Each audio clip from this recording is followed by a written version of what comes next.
Les joueurs qui ont marqué le plus de buts dans les sélections ne sont pas tous connus. Si on compare la performance de Cristiano Ronaldo avec des joueurs, des buteurs un peu plus mythiques, ça donne quoi, Gauthier? Il est très loin devant, vous en a ressorti 4 déjà, c'est seulement le deuxième joueur de l'histoire à passer la barre des 100 buts en sélection. Mais par exemple, Pelé, c'est 77 buts, Lionel Messi, 70, Ronaldo, le Brésilien, 62, et le meilleur buteur français, il faut le rappeler, Thierry Henry, c'est 51 buts, 2 fois moins que Cristiano Ronaldo, et avec une moyenne, vous l'avez vu, de 0,61 buts par sélection avec le Portugal. Ça, c'est avec les sélections. Si on regarde un petit peu en compétition, tout simplement. C'est un homme de record. Cristiano Ronaldo, celui-là, il va très certainement le battre dans quelques mois, mais il va battre aussi bientôt un autre record, celui du nombre de buts marqués en match officiel dans l'histoire. Le recordman, c'est un homme que vous connaissez certainement très peu, voire pas du tout. Il s'appelle Josef Bican. C'est un Austro-Hongrois, tchécoslovaque également, qui a mis 805 buts dans les années 30, 40, 50. Et vous l'avez vu, Cristiano Ronaldo avec 39 buts. Rendez-vous demain. N'est plus qu'à 60 buts de ce joueur-là. Et d'ici 1 an et demi, 2 ans, il devrait le battre. Juste un truc, je me souviens d'avoir vu le millième but de Pelé sur un penalty au Maracanã. C'est pour ça qu'on vous a bien précisé en match officiel, car Pelé ou il comptait les matchs Romario. Et Romario comptait les buts à l'entraînement, il paraît. Exactement. Ouais. Donc, les buts sur la plage. Le vrai compte qu'il faut faire, c'est Josef Bican, le recordman avec 805 buts. Et Cristiano Ronaldo, avec ses 739, n'est plus très loin. 35 ans, un niveau de perf qui ne baisse pas. Est-ce que on peut dire qu'il a mis tout le monde d'accord? Il y avait des pour, il y avait des contre. Est-ce qu'aujourd'hui, on ne peut qu'être admiratif de ce que fait Ronaldo? Je pense qu'il a mis tout le monde d'accord.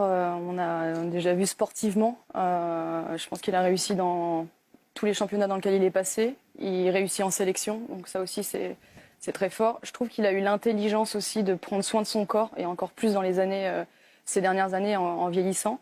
Ce qui lui a permis, je pense qu'il a une lucidité sur le fait que la dimension athlétique est très importante pour lui pour perdurer et aussi pour être un des meilleurs au monde.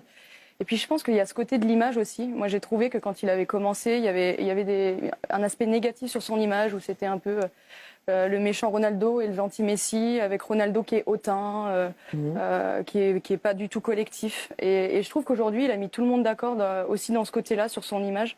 Aujourd'hui c'est un leader, c'est un champion, c'est quelqu'un qui est apprécié par ses coéquipiers, par les clubs dans lesquels il est passé.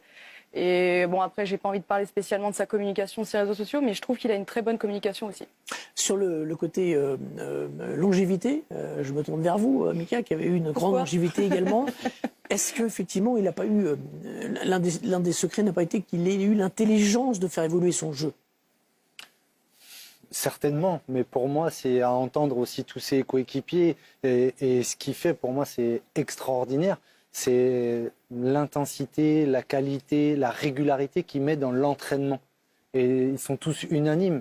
Il est le premier et il bosse, il est rigoureux. Et enfin, pour faire ce qu'il fait dans tous les clubs, parce que chaque fois que tu pars d'un club, c'est remise en question. Ouais. Et c'est un leader. Manchester, Real, Juve. C'est un leader. C'est Sporting Portugal avant et dans sa sélection. Et il a gagné partout. Il a tout fait, c'est-à-dire qu'il a fait gagner le Portugal en étant un capitaine qui a soutenu.